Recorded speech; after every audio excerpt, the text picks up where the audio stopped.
بسم اللہ الرحمن الرحیم۔ ناظرین، جب رجب کا چاند نظر آ جائے تو فوراً رجب کے چاند کی طرف دیکھ کر اپنے دونوں ہاتھوں کو اٹھا کر اللہ سے مانگنا کبھی بھولنا نہ۔ یہ وقت قبولیت کا ہے، یہ وقت اللہ تعالیٰ کی رحمتوں کی برسات کا ہے، اللہ کی برکتوں کی برسات کا ہے، کیونکہ خوش نصیب وہ لوگ ہوتے ہیں جو ان موقعوں کو ضائع نہیں ہونے دیتے۔ تو میرے بھائیوں اور دوستوں، میری ماؤں، بہنوں، بیٹیوں، رجب کا مہینہ اللہ تعالیٰ کی خاص رحمتوں والا مہینہ ہے۔ اس مہینے کو حرمت والا مہینہ کہا جاتا ہے۔ آدم علیہ السلام سے لے کر میرے نبی حضرت محمد مصطفیٰ صلی اللہ تعالیٰ علیہ وسلم تک جتنے بھی نبی آئے ہیں وہ ان مہینوں کا احترام کرتے تھے، باقی بھی مہینوں کا احترام کرتے تھے، لیکن یہ مہینے ان نبیوں کے ذہنوں میں، ان کے دلوں کے اندر اس کی حرمت بہت زیادہ تھی۔ یہ 4 مہینے تھے، ایک تھا رجب، ذیقعد، ذی الحجہ تے محرم۔ یہ 4 مہینے ہیں۔ ان مہینوں کو حرمت والے مہینے کہا جاتا ہے۔ اور کئی دفعہ تو ایسے بھی تھا کہ ایک واقعہ بھی آپ کو شاید علم ہوگا کہ ایک لڑکی اور لڑکا وہ مل رہے تھے تو سامنے چاند تھا، تو جب دیکھا چاند کی طرف تو پوچھا یہ مہینہ کون سا ہے، تو پتہ چلا کہ یہ رجب کا مہینہ ہے، تو اس نے جدائی اختیار کر لی، وہ پیچھے ہٹ گیا۔ اتنی حرمت تھی، اتنا مقام تھا، اتنی شان تھی ان کے دل میں اس رجب کے مہینے کی۔ تو میرے بھائی، آج اس دور کے اندر ہم مسلمان ہونے کے باوجود، علم ہونے کے باوجود، آخری نبی کا امتی ہونے کے باوجود ہمارے دلوں کے اندر اس مہینے کا تقدس ختم ہو گیا ہے۔ یہ ہماری بدقسمتی ہے، بد نصیبی ہے۔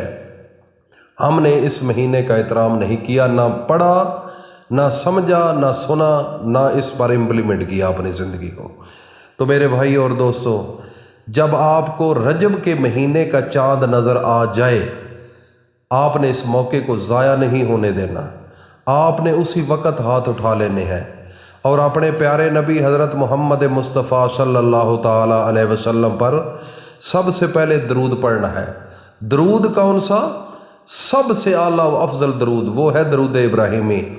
ایک دن صحابہ اکرام میں سے ایک صحابی وہ آ کر کہنے لگا، یا رسول اللہ، درود تو بے شمار ہے، ہمیں یہ بتائیے گا کہ سب سے اعلیٰ و افضل درود کون سا ہے؟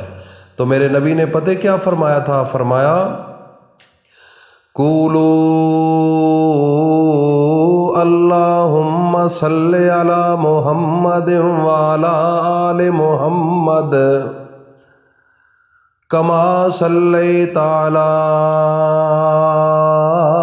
ابراہیم وعلی آل ابراہیم انکا حمید مجید اللہم بارک علی محمد وعلی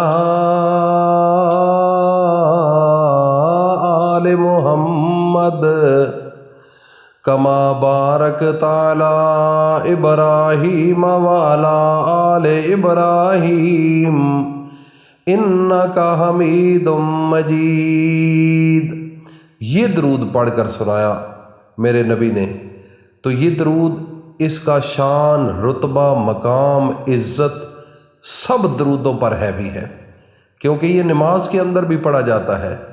تو اس لیے اس درود کو جب رجب کا چاند نظر آئے تو فوراً یہ درود پڑھ لینا، اور اس کے بعد لا الہ الا انت سبحانک انی کنت من الظالمین صرف 3 دفعہ یہ پڑھے۔